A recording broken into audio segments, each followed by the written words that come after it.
Sintesis protein merupakan proses pembentukan partikel protein yang melibatkan sintesis RNA dan dipengaruhi oleh DNA. Gen atau DNA hanya memberikan perintah untuk membuat protein tertentu, sedangkan yang melaksanakan sintesis protein adalah RNA. Berikut ini adalah sel, di mana sel merupakan unit dasar dari semua jaringan hidup. Dalam kebanyakan sel manusia, ada struktur yang disebut dengan nukleus atau inti sel yang berisi gen. Pada manusia, gen dibagi menjadi 23 pasang kromosom. Setiap kromosom mengandung untaian panjang DNA yang tersusun erat di sekeliling protein yang disebut histon. Dalam DNA, ada bagian yang disebut gen. Nah, gen-gen ini berisi petunjuk untuk membuat protein.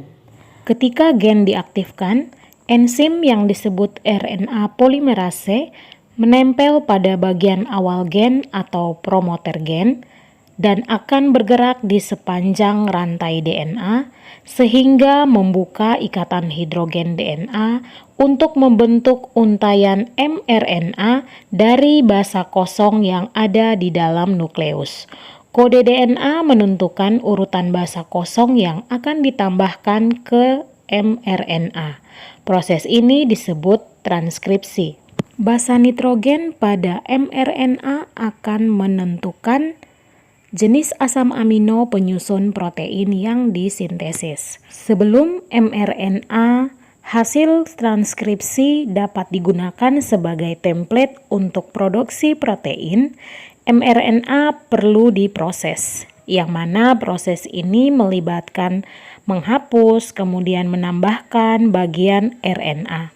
mRNA kemudian akan bergerak keluar dari inti sel atau nukleus menuju ke sitoplasma. Pabrik protein dalam sitoplasma yaitu ribosom yang akan mengikat mRNA. Ribosom membaca kode mRNA untuk menghasilkan rantai yang terdiri dari asam amino. Ada sekitar 20 jenis asam amino. Molekul RNA-T kemudian akan membawa asam amino ke ribosom. Ketiga basa penyusun mRNA dibaca sekaligus. Kemudian RNA transfer memberikan asam amino yang sesuai. Hasilnya ditambahkan membentuk rantai dari asam amino.